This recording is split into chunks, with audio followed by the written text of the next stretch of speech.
Your resume isn't just a document, it's your ticket to landing an interview. Every section of your resume should work together to tell a compelling story about your skills, achievements, and the value you can bring to a role.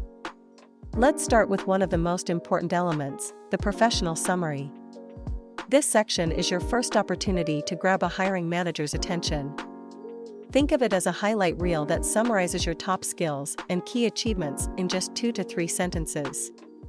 For example, a strong professional summary for a software developer might read, results-oriented software developer with 8+ years of experience designing and deploying scalable applications. Proven track record of improving system efficiency by 30% and reducing downtime by 20%. Compare that to a weaker summary like, hardworking professional seeking a challenging position to utilize my skills. The difference is clear, specific, results-driven language always leaves a stronger impression. To make your resume even more effective, include an areas of expertise section right after your professional summary. This is a list of keywords and skills tailored to the job description, like data analysis, team leadership, or CRM software. Not only does this help applicant tracking systems, ATS, rank your resume higher, but it also gives hiring managers a quick overview of what you bring to the table. Now, let's talk about the core of your resume, your work experience. This section should do more than just list your past jobs. It should highlight the impact you've made. Start with your most recent role and work backward, including your job title, the company name, location, and the date you worked there. Then, go beyond responsibilities and focus on achievements. Action verbs are your best friend here. Use words like developed, led, implemented, or optimized to describe what you've accomplished.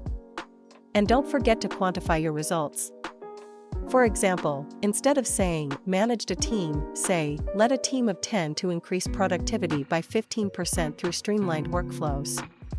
Numbers and measurable outcomes make your contributions tangible and help employers see the value you bring.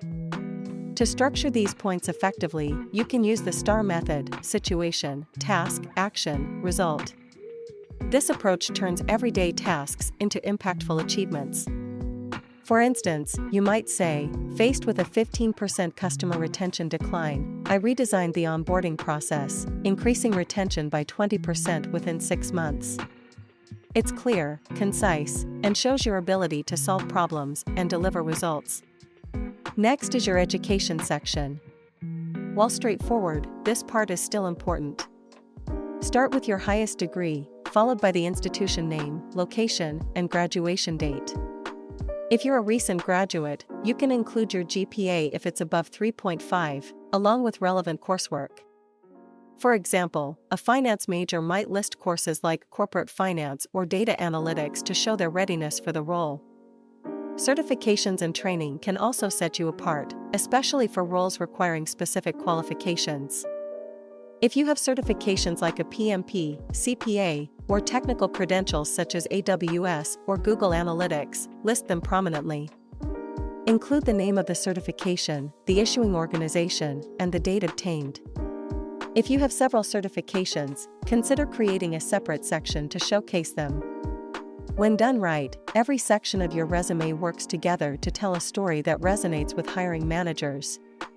It's not just about what you've done, it's about how you've made an impact and why you're the right fit for the job.